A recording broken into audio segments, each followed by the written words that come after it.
बोल शंकर भगवान की जय। बालक उपमन्यु को दूध के लिए दुखी देख माता का उसे शिव की आराधना के लिए प्रेरित करना तथा उपमन्यु की तीव्र तपस्या।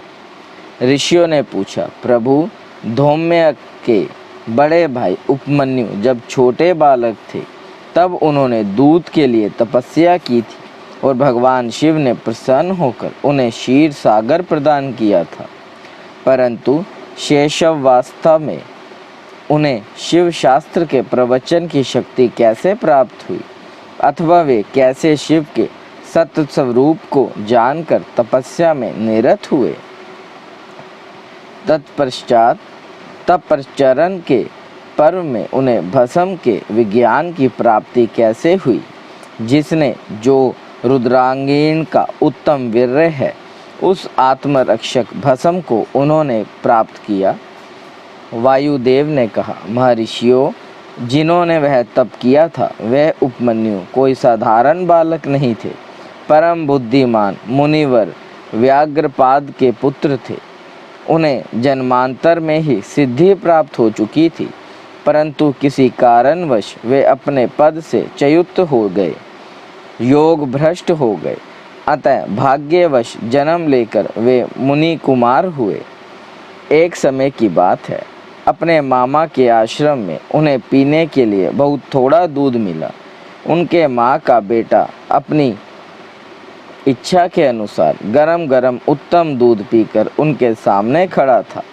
मातुल पुत्र को इस अवस्था में देखकर व्याघ्रपाद कुमार उपमन्यु के मन में ईर्ष्या हुई और वे अपनी माँ के पास जाकर बड़े प्रेम से बोले, माते, महाभाग्य तपस्विनी, मुझे अत्यंत स्वादिष्ट गरम गरम गाय का दूध दो, मैं थोड़ा सा नहीं पीऊँगा। बेटे की यह बात सुनकर व्याघ्रपाद की पत्नी तपस्विनी माता के मन में उस समय बड़ा दुख हुआ। उसने पुत्र को बड़े आदर के साथ छाती से लगा लिया और प्रेम पूर्वक लाड़ प्यार करके अपनी निर्धनता का स्मरण हो आने से वह दुखी हो विलाप करने लगी। महातेजस्वी बालक उपमन्यु बारंबार दूध को याद करके रोते हुए माता से कहने लगे, माँ, दूध दो, दूध दो। बालक के उस हठ को जानकर उस तपस्विनी ब्राह्मण पत्नी ने उसके हठ के निवारण के लिए एक सुंदर उपाय किया। उसने स्वयं उच्च व्रति से कुछ बीजों का संग्रह किया था। उन बीजों को देखकर उसने तत्काल उठा लिया और पीसकर पानी में घोल दिया। फिर मीठी वाणी में बोली, आओ आओ मेरे लाल। यूँ कह बालक को शांत करके हृदय से लगा लिया और दुख से पीड़ित हो उसने कृत्रिम दूध उसके हाथ में दे दिया। माता के दिए हुए उस बनावटी दूध को पीकर बालक अत्यंत व्याकुल हो उठा और बोला, माँ, यह दूध नहीं है। तब वह बहुत दुखी हो गई और बेटे का मस्तक सूंघकर अपने दोनों हाथों से उसके कमल सदृश नेत्रों को पोंछती हुई बोली, बेटा, अपने पास सभी वस्तुओं का अभाव होने के कारण दरिद्रतावश मुझ अभागिनी से पीसे हुए बीज को पानी में घोलकर यह तुम्हें मिथ्या दूध दिया था, तुम दूध नहीं दिया। ऐसा कहकर रोते हुए मुझे बारंबार दुखी करते हो, किंतु भगवान शिव की कृपा के बिना तुम्हारे लिए कहीं दूध नहीं है।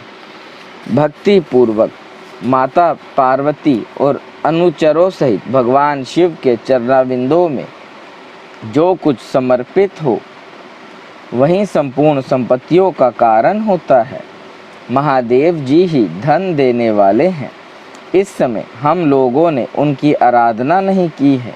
वे भगवान ही सकाम पुरुषों का उनकी इच्छा के अनुसार फल देने वाले हैं।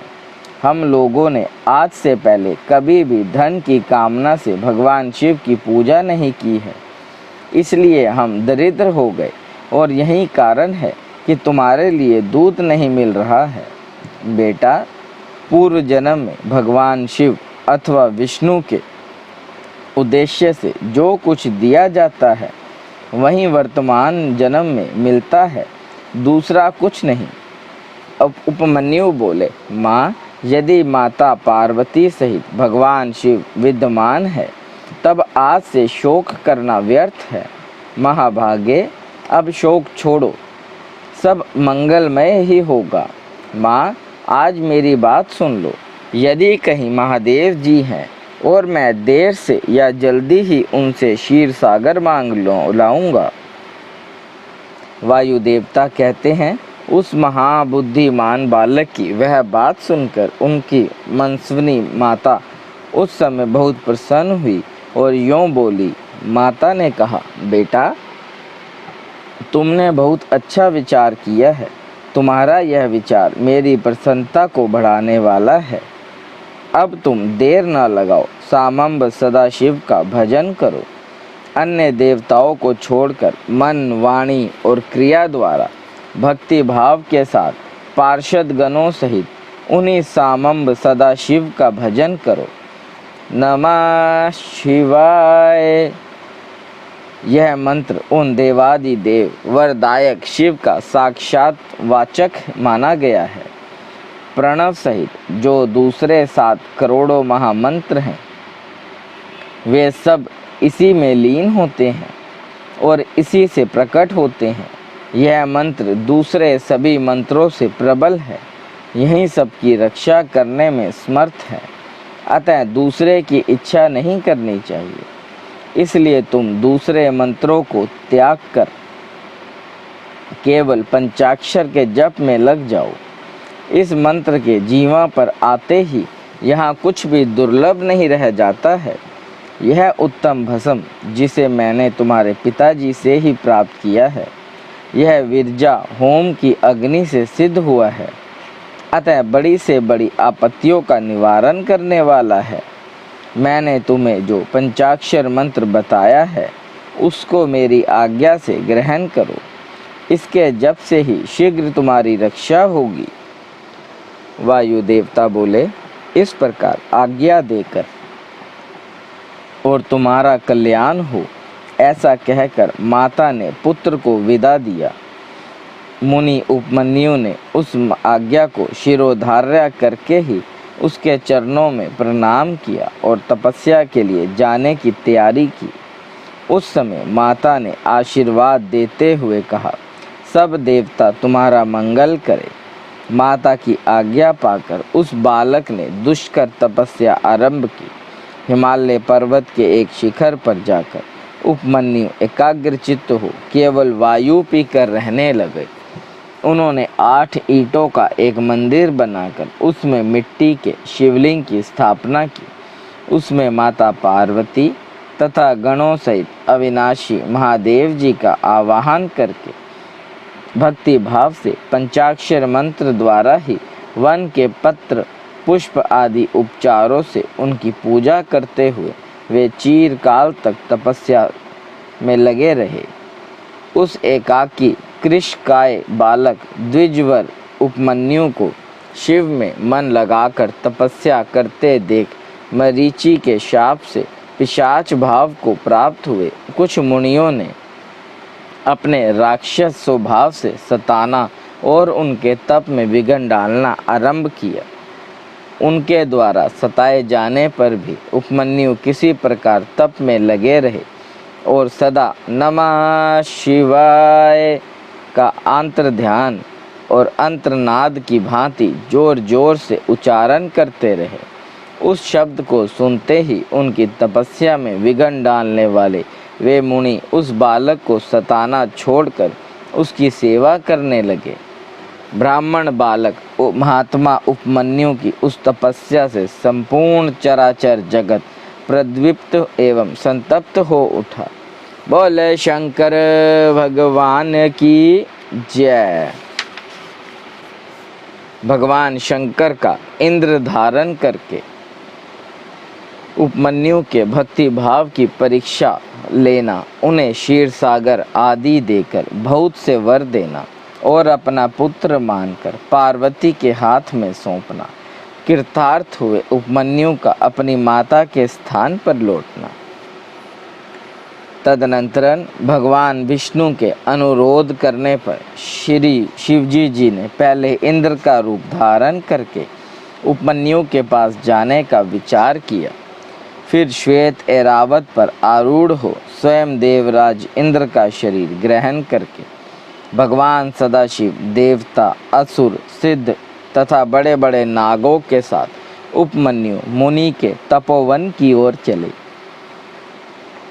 उस समय वह ऐरावत दाई सूंड में चंवर लेकर शची सहित दिव्य रूप वाले देवराज इंद्र को हवा कर रहा था और बाईं सूंड में श्वेत छत्र लेकर उन पर लगाए हुए चल रहा था।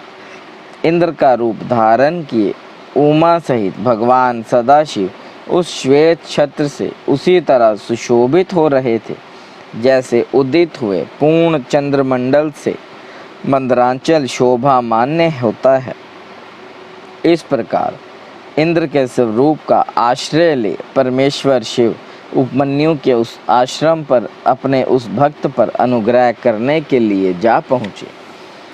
इंद्र रूपधारी परमेश्वर शिव को आया देख मुनि श्रेष्ठ उपमन्यु मुनि ने मस्तक झुकाकर प्रणाम किया और इस प्रकार कहा, देवेश्वर जगन्नाथ भगवान देव शिरोमणे, आप स्वयं यहाँ पधारे, इससे मेरा यह आश्रम पवित्र हो गया।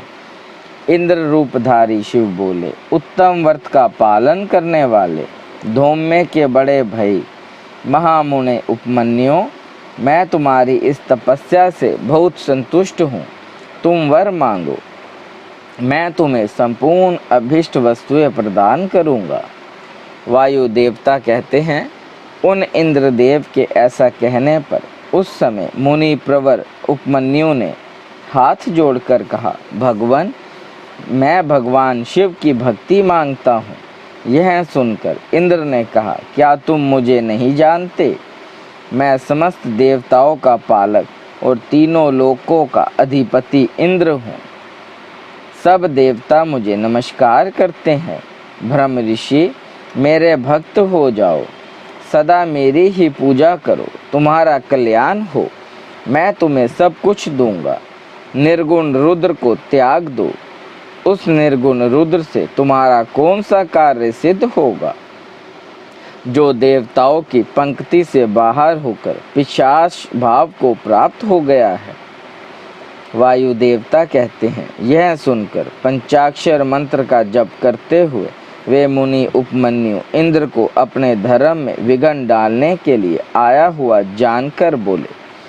उपमन्यु ने कहा, यद्यपि तुम भगवान शिव की निंदा में तत्पर हो, तथापि इसी प्रसंग में परमात्मा महादेव जी की निर्गुणता बताकर तुमने स्वयं ही उनका संपूर्ण महत्व स्पष्ट रूप से कह दिया। तुम नहीं जानते कि भगवान रुद्र संपूर्ण देवेश्वरों के भी ईश्वर है, ब्रह्मा विष्णु और महेश के भी जनक हैं तथा प्रकृति से परे हैं। ब्रह्मवादी लोग उन्हीं को सत्य असत्य, व्यक्त अव्यक्त तथा नित्य, एक और अनेक कहते हैं। अतः मैं उन्हीं से वर मांगूंगा जो युक्तिवाद से परे तथा सांख्य और योग के सारभूत अर्थ का ज्ञान प्रदान करने वाले हैं। तत्वज्ञानी पुरुष उत्कृष्ट जानकर जिनकी उपासना करते हैं, उन भगवान शिव से ही मैं वर मांगूंगा। देवाधम दूध के लिए जो मेरी इच्छा है वह यूं ही रह जाए, परंतु शिव शास्त्र के द्वारा तुम्हारा वध करके मैं अपने शरीर को त्याग दूंगा। वायु देवता कहते हैं, ऐसा कहकर स्वयं मर जाने का निश्चय करके उपमन्यु दूध की भी इच्छा छोड़कर इंद्र का वध करने के लिए उद्यत हो गए। उस समय अघोर अस्त्र से अभिमंत्रित घोर भस्म को लेकर मुनि ने इंद्र के उद्देश्य से छोड़ दिया और बड़े जोर से सिंहनाद किया। फिर शंभु के युगल चरणाविंदों का चिंतन करते हुए वे अपनी देह को दग्ध करने के लिए उद्यत हो गए और आग्नेयी धारणा धारण करके स्थित हुए।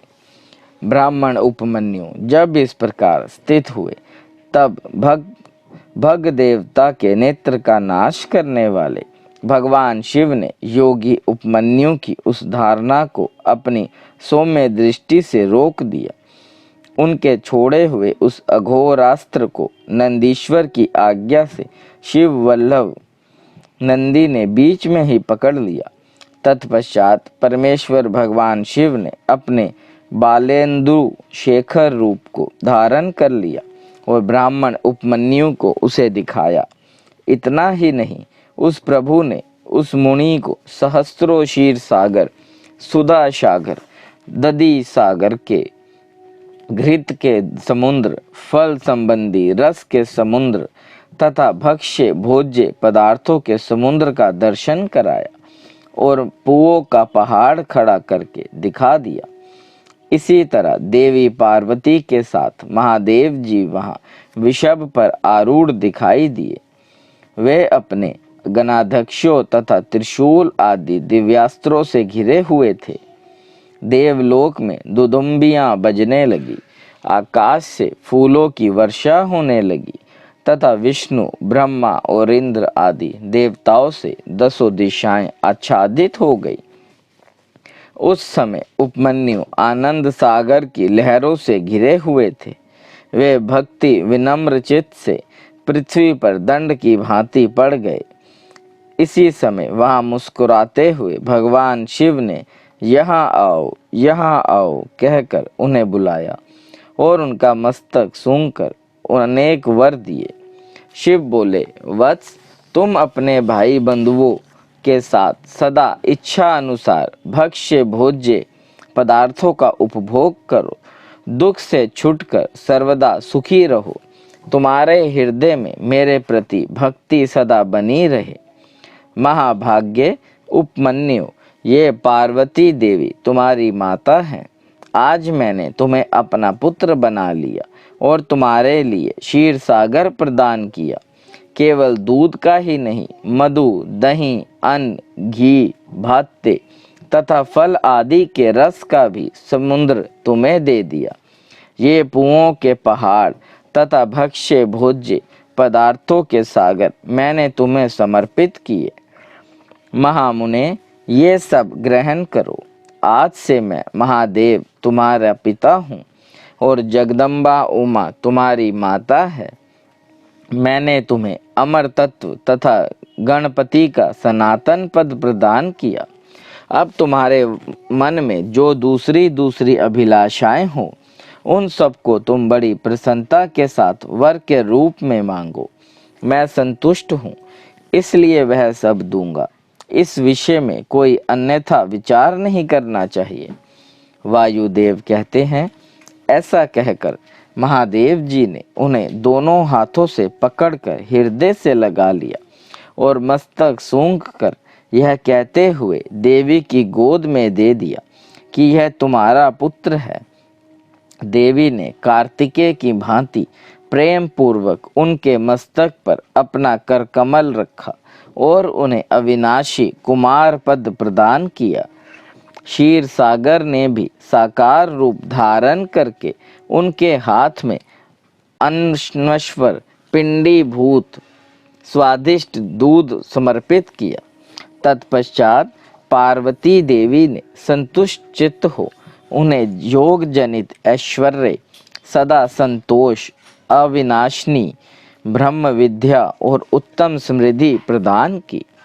तदनंतरन उनके तपोमय तेज को देखकर प्रसन्नचित्त हुए शंभु ने उपमन्यु मुनि को पुनः दिव्य वरदान दिया। पाशुपत व्रत, पाशुपत ज्ञान, तात्विक व्रत योग तथा चिरकाल तक उसके प्रवचन की परम पठुता उन्हें प्रदान की। भगवान शिव और शिवा से दिव्य वर तथा नित्य कुमार तत्व पाकर वे प्रमुदित हो उठे। इसके बाद प्रसन्नचित्त हो प्रणाम करके हाथ जोड़ ब्राह्मण उपमन्यु ने देव देव महेश्वर से यह वर मांगा। उपमन्यु बोले, देव देवेश्वर प्रसन्न होइए, परमेश्वर प्रसन्न होइए। और मुझे अपनी परम दिव्य एवं अभयचारिणी भक्ति दीजिए। महादेव, मेरे जो अपने सगे संबंधी हैं उनमें मेरी सदा श्रद्धा बनी रहने का वर दीजिए। साथ ही अपना दास तत्व, उत्कृष्ट स्नेह और नित्य सामीप्य प्रदान कीजिए। ऐसा कहकर प्रसन्नचित्त हुए द्विज श्रेष्ठ उपमन्यु ने हर्ष दग्ध गद वाणी में महादेव जी का स्तवन किया। उपमन्यु बोले, देव देव महादेव, शरणागत वत्सल्य, करुणा ना सिंधु, सामंब सदाशिव, आप सदा मुझ पर प्रसन्न होइए। वायुदेव कहते हैं, उनके ऐसा कहने पर सबको वर देने वाले प्रसन्नात्मा महादेव ने मुनिवर उपमन्यु को इस प्रकार उत्तर दिया। शिव बोले, वत्स उपमन्यु, मैं तुम पर संतुष्ट हूँ, इसलिए मैंने तुम्हें सब कुछ दे दिया। ब्रह्म ऋषि, तुम मेरे सुदृढ़ भक्त हो, क्योंकि इस विषय में मैंने तुम्हारी परीक्षा ले ली है। तुम अजर अमर दुख रहित यशस्वी तेजस्वी और दिव्य ज्ञान से संपन्न हो। द्विज श्रेष्ठ, तुम्हारे बंधु बांधव कुल तथा गोत्र सदा अक्षय रहेंगे। मेरे प्रति तुम्हारी भक्ति सदा बनी रहेगी। विप्रवर, मैं तुम्हारे आश्रम में नित्य निवास करूंगा। तुम मेरे पास सानंद विचरोगे। ऐसा कहकर उपमन्यु को अभिष्ट वर दे करोड़ों सूर्यों के समान तेजस्वी महेश्वर वहीं अंतर्ध्यान हो गए। उन श्रेष्ठ परमेश्वर से परमात्मा उत्तम वर पाकर उपमन्यु का हृदय प्रसन्नता से खिल उठा। उन्हें बहुत सुख मिला और वे अपनी जन्मदायिनी माता के स्थान पर चले गए। वायवी संहिता का पूर्व खंड संपूर्ण। बोले शंकर भगवान की जय। देव देव महादेव, करुणा निधान, भक्त वत्सल्य शिव शंकर भोलेनाथ, प्रसन्न होइए त्रिलोकीनाथ, सदा कृपा दृष्टि बनाए रखे। बच्चा पुल्लनहार, तुसी बख्शनहार, हर हर महादेव। शंकर जिनका नाम है, कैलाश जिनका धाम है। मेरे भोले बाबा को मेरा बारंबार प्रणाम है।